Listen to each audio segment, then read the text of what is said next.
So for the Ruger 1022 Rotary magazines, or at least here are your Rotary magazines, and this is the new extended magazine. To disassemble, you will need your 9/64 Allen, the large one, and for the new one, you're going to need your 3/32. Well, it took me a minute, 3/32 to disassemble it. So, to disassemble, it's super easy. You can take anything apart. That's the easy part, right? So, we'll take these guys apart. Out comes the bolt, out comes the end, and then we can clean it up. See, we have a bunch of carbon fouling in here, and the metal piece could use a wipe down. I don't really polish it. This is 94, 2004. Gosh, this is really old. So anyways, had thousands and thousands of rounds through it, and it just shows a little bit of rust. So I'll clean this up a little bit and put it back together. The issue is the rim cartridge. So how do you do that? Well, they spaced them out by putting it on an angled rotating barrel, and the angle and the circle combine to allow enough space for the rims to be spaced apart so that when the one bullet feeds, it doesn't catch the next one, and when the next bullet feeds, it doesn't catch the next one. And so that's pretty cool. The internal spring is hooked in place, just like you see the little tab on this end. Well, there's a tab on this end also that keeps it in place, keeps it from coming out, so you don't really need to mess with it. You can just take your brush and clean the grooves off, and you'll be fine. So this magazine is 37 years old.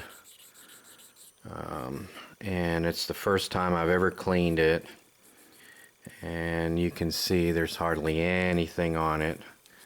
Just kind of took it apart to show you how that's done. So really there's no need to take these apart unless you buy one new and it's weak. I've had that happen to me on a couple of these guys. It was really weak.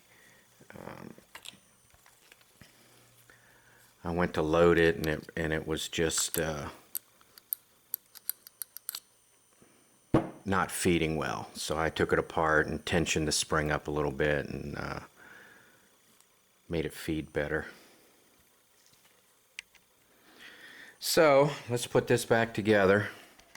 So we have the assembly bolt, which is pretty much a shoulder bolt. It holds the whole assembly together.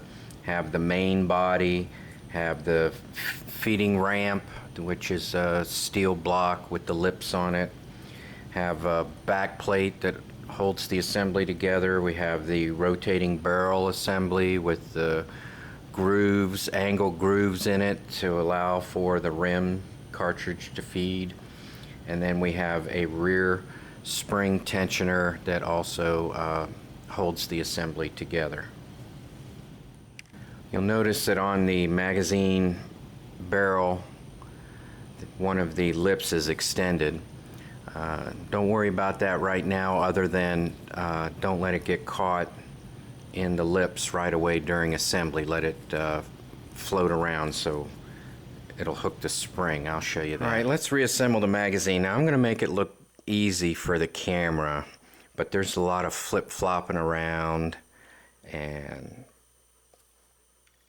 adjusting the tension on the spring with this guy, loosening and tightening the shoulder bolt, making sure that the magazine lip is out of the way so it doesn't catch the feeder ramp until the very end. So the first thing to do is to put the barrel into the magazine body, then with the large indexing tab forward, place the magazine lips in place, Then you place the backing plate onto the back of the assembly.